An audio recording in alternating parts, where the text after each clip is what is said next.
Hello, everyone. Happy Thursday, or I guess Friday for some of you in the world. We are here for another Culture Playground Masterclass, and today we're talking about creating cultures of connection.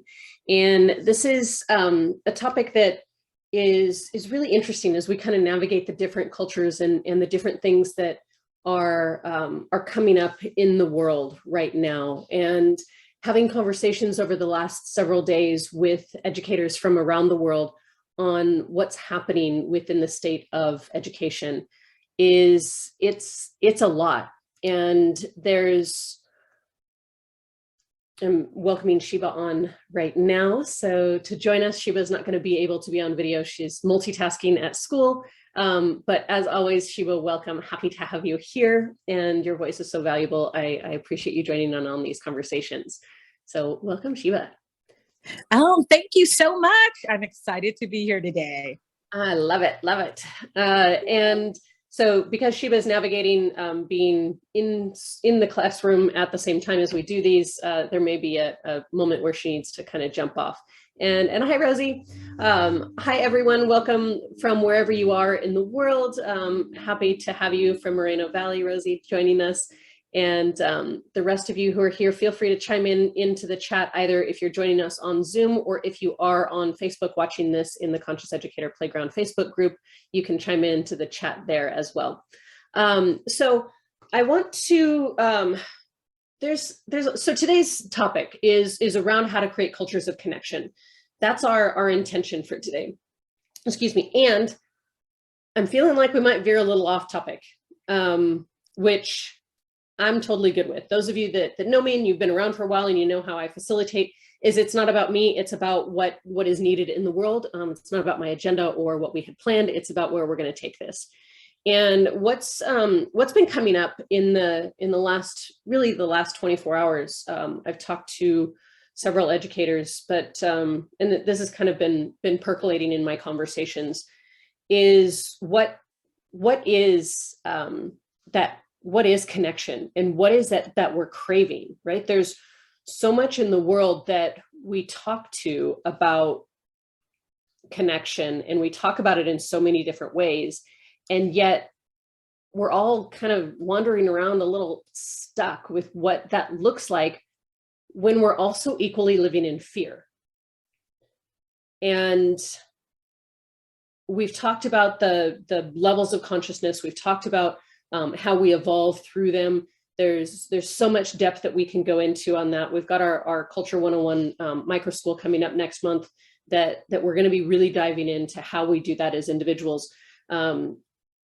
Because at the core of behavior that we don't want is a fear of something, right? And sometimes we can figure it out, and sometimes it's like, no, I just don't like that. And it's connected to, well, why don't we like that? Or why are we feeling that disconnect? So those of you that are on my email list, you saw me send out the email talking about HSP. So being a highly sensitive person. And it's something that I've navigated the world with my whole life. I didn't have a label for it or an explanation for it until my son was about 4 years old, and he was going, his dad and I were getting divorced, and so we had him going to counseling. And she hands me this book called The Highly Sensitive Child. I have it here somewhere. I love to share books with you guys. I actually have it right here on top. So The Highly Sensitive Child. So she hands me this book, and she says, I think that this would be a really good read for you to learn more about your son. And I'm reading through, and I think I got to page 3. And it wasn't very far into it. And I was like, oh, hello, mirror. How you doing today? Anyone else have had a mirror moment where you're like, oh, yep, what I see is what I'm seeing. And so realizing that my hypersensitivity to the world is shows up in so many different ways. But like everyone else, I crave true, authentic connection. And sometimes it's too much for me. Sometimes it's a visceral, for me, it's a tingly, spiny, I can't connect. I can't Like, definitely don't touch me. Definitely don't, if my socks are off, if my shoes are like, it's not okay. And I don't talk about it. I just learned to handle it, right? I've learned to deal with it.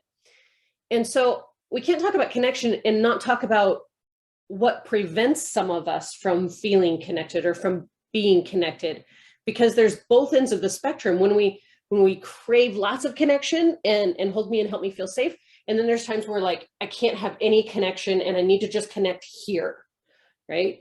But it's all about doing it with intention and with the mindfulness of being able to express what's okay and what's not okay for us. So Shiva, I want to kind of bring you into this conversation and hear your thoughts around what I'm sharing. And I know that other people experience different versions of being a highly sensitive person, but what's your experience when it comes to connecting with, let's talk about colleagues that you can pick up on whether it's okay to connect at a moment or it's not, right? Yeah, absolutely. And Sandy, I think that connecting with colleagues, I mean, because we're all in the field together, right? Especially as educators in a school building, it's so easy to connect with people because we're really all in the same boat. You know what I mean? And I think that knowing how or knowing who is safe to connect with is really, at least for me, is really just seeing how certain people treat kids. How do they plan? What's their philosophy about teaching? What are their values? And I think once I see other educators with those same values, that is what can start a really authentic connection with someone in the building. Right. That's so huge. It goes to like the how we connect, and we intuitively pick up on those cues of values alignment. Absolutely. With certain people. And it's often unconscious, yet that's what creates culture is the collective capacity of who we all show up as. And so if we're all showing up and those magnetic connections, we're all energy, right? So if those magnetic connections are happening and we're being drawn to certain people to then start the spark of, I see you, I hear you, I value you, right? Right. Yeah. Yeah, absolutely. Absolutely. And I think that, and I don't know if any other, educators will agree with me. I mean, but I think everyone can agree. It's so hard, at least in my experience, to make those real authentic connections as adults, because we've got so many different layers. We're looking through a more, it's just a different consciousness that we're viewing people and things through. Right. So when we're really able to find great connections, especially in this field, oh man, those are so valued. And I know that I just hold those people dearly. Yeah, there's a true art to it. And it's not easy. And yet at the same time, it is as simple as walking up to someone. I saw this video. I'm assuming it was on social media somewhere because that's where I get my randomness, as most of us do. And it was really just watching how children make friends. And they were probably like 4 and 5 year olds. And it's watching them make friends with people. I think, I don't know if they were in a nursing home or excuse me, a place like that where there were older people there. And just watching them walk up and like, just say, hey, what's your favorite color? And so innocently, like creating that connection from an authentic place. Whereas we as grownups, we put on all these layers and all this armor and we go, but I can't say hi. I don't know how, right? Then you watch a child just simply walk up and go, hey, what's your favorite color? Like it's nothing. And why can't it be like that? Right? Why can't it be that simple? What stories are we making up in our head that it can't? Too many stories. And, I, and it's also true. because my son is going to be leaving the nest very soon. It's also easier to make friends, when you're an adult, when you have kids, because at least with the kids' parents, you have that thing in common. And I think it's the stories that we make up in our head. And sometimes, at least for me, it's been the fear of judgment. Yes. If I just walk up to someone and say, what's your favorite color? I'm going to, are they going to think I'm crazy? Right. It's like, what does that matter? So yeah, I think we make it more difficult for ourselves because we create these rules and these guidelines that don't have to exist around what relationships and connections should be. Right. So I spoke about Eva White's on my mind. So Eva, if you're watching these, hello, you were on my mind last week as well. And I think about this frog in my throat today. I think about how she showed up when I first met her and how people talked about her in the most positive, loving light. It's like, and she told everyone she loved them. She was like, I love you. See, and it was like, you just felt it. And it was similar to walking up to someone and saying, what's your favorite color? For me, I do that with my friends. It's like, love you, bye. And yet Eva does it with everyone. And you immediately feel that connection with her, like, oh, like she's so amazing. And it turned into be just her authentic self that then was able to create this ripple of impact for not only her as a human, but the impact she was able to make within her school district. And when you think about how much we all hold back, because Sheba, I'm the same way. I don't want to walk up to a stranger on the side of the street and go, what's your favorite color? Or whatever else randomness pops into my head. How do we get through that armor that is attempting to keep us safe? Because it's built from, at some point in our lives, at some point, someone did judge us, shame us, make us feel guilty, bad, wrong, not have a voice, all of the crap that we've all experienced it as humans. That's a form of abandonment or rejection, right? Oh yeah. And we don't want to feel that. That sucks. That hurts. So then we put up these layers to not feel it. And then we don't make friends. That's not fun either. Yeah. I think then, yeah, as we really just have to, and I know that's scary, just really put ourselves out there, right? We have to be vulnerable. We have to get rid of some of our fears of rejection or the what ifs, because here's the thing. I mean, this is life. There's sometimes, you're not going to connect with everyone. You're not going to have a connection with everyone. And sometimes things just don't work out, but it's okay. Mm-hmm. Because what's the other side of that? Not being connected to anyone at all. Right. And that's, what's that like? Right. What are cultures where there's no one connected? What's that like when you're in a culture where no one's connected? I mean, that's really lonely. And I can say that as a teacher, teaching can be very lonely because you're in your room, you're teaching children all day. You don't often get the chance to really communicate authentically, right? Deeply with other adults because, you're in the middle of teaching and doing all those things. Right. And without those connections, that's what it feels like. It's just like, you're alone on an island and not even a fun island. Right. Yeah. Because you got your own itty bitty shitty committee going on upstairs. Exactly. At least I do.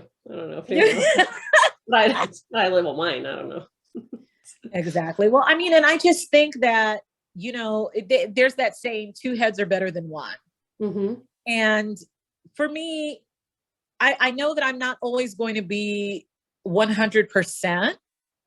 And it's just nice to be able to have people to connect with, just to see things, right?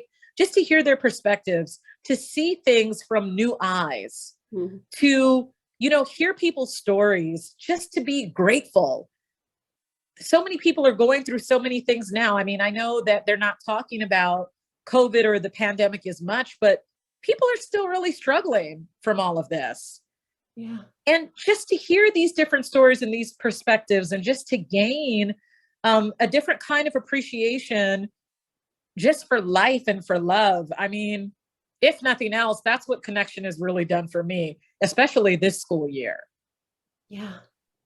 Without it, I mean, if the pandemic didn't highlight, anything else, all the other craziness in the world, it really has shown us how much we do crave authentic connection. And the isolation is not good for us as humans. That's not how we were built. We were built for community, for connectedness, for this sense of belonging. And it's a core human need, right there along with food and water, right? And when we can acknowledge that, when we crave that connection, that we can actually ask for it. And it doesn't have to be, I need you to wrap me in a big hug and take care of everything. It doesn't need to be a neediness. It can simply be I really feel like connecting and having a conversation with someone where I feel some hope today. And if we don't ask for that, then we're going to be stuck with our itty bitty shitty committees, wondering if there is hope. And right now, with the state of education, the way that it is around the world, I'm not saying that there aren't amazing things happening, because there are. There's amazing learning still happening. There's good stuff. And there is this tremendous, not so hidden impact from the pandemic that is causing so much internal trauma that we're seeing in external behaviors. We're seeing educators wander around like zombies. We're seeing student behavior that we would have never in a million years guessed would come from some of the students that used to be great at behavior, right? They just got stuff done and handled it and sat quietly in the classroom. And now we're seeing behaviors from them that are just not okay. And it's the stories that I've been hearing, and I don't know, I mean, I'm sure you guys are reading the headlines and seeing the amount of school violence, the amount of student to educator violence, the amount of parent to student, the parent to educator. Like it's not any one facet where blame is happening. It's simply this really awful ripple of impact from generations of a system that doesn't serve us. And then you throw on a pandemic and isolation and all of this mental wellness that is not there. We haven't had the tools, we haven't had the supports, we haven't had the resources in order to be ready for this. And yet we know intuitively what we need. Like we were talking about last week, you were mentioning, like, you just intuitively know when one of your students needs some grace. Well, what if we just intuitively know when each other as colleagues just need some grace or an ear, or maybe we need it ourselves and we get the courage to ask for it and say, hey, I just really need to feel connected today. No, absolutely. I agree. And you know what? There's a proverb too that says that someone who has friends must show himself to be friendly.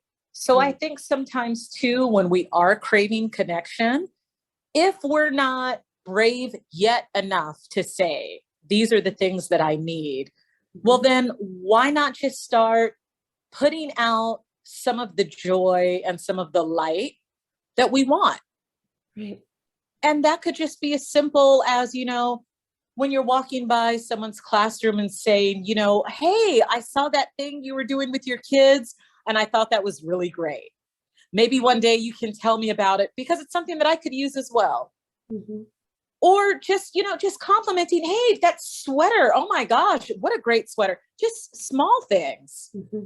And sometimes just texting, when I'm feeling down, And I can, because I have that same committee too, Sandy, you know, and when I'm feeling like, oh, no one cares, well, why don't I just think about, you know, two people and just send a lovely text and say, hey, I was thinking about you today. Hope you're doing great. You know, love you. Mhm. Anything. Yeah. Yeah. And that can start just so if we don't know how to ask, sometimes let's start there. I mean, you know, that's just one thing I'm throwing out, but I know that Mhm. that's helped me. Yeah, and it is that simple sometimes. That's the art of connection, is when you're like, no, I don't want to do that. No, I don't want to do that. No, I don't want to do that. As things are coming to your mind, then don't do those things. Wait until something does resonate and try that.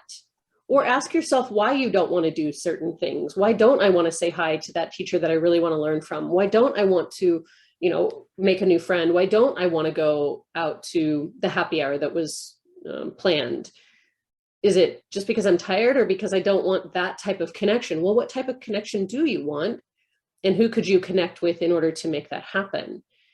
And it is that awareness of what's happening, the curiosity of what you need, and then taking appropriate action, right? The threes over here, and then the threes over here are that we all crave to be seen, heard, and valued, right?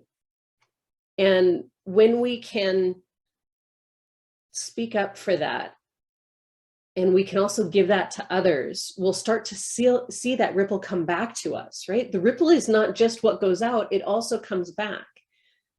And if our cultures are the collective capacity of who we all show up as, and that's what we can control, we owe it to our own internal culture to actually be paying attention, noticing what's coming up, getting curious with it, and then taking action on it. And like Sheba, you said, it can be that simple action of, hey, I like your sweater, because you're craving to connect and have someone notice you. Start noticing others, right? What is within your control? Take your power back. There's enough in this world that is pulling our power away from us and that is out of our control. That bucket is full of things that are out of our control and that are uncertain and scary and a hot mess. That is an overflowing bucket. What about the bucket of where is my power? Where is my sense of control? Where is my sense of autonomy? Where can I tap into the science of happiness within myself? Where can I tap into my own superpowers so that I can go, yes, this is my life. I don't have to live on my heels. I can actually live and stand in my position of strength and know that I am valuable, right? We all get to say that to ourselves. We all get to fill that cup in our own thoughts. And it's not easy.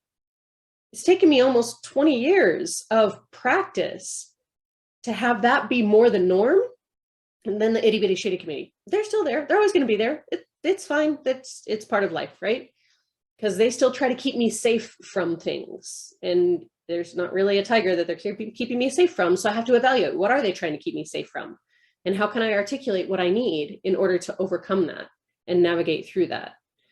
And so we're about up on time, and we can talk about these things for forever. So we'll be back next Thursday, again, 9 a.m. Pacific time, Conscious Educator Playground.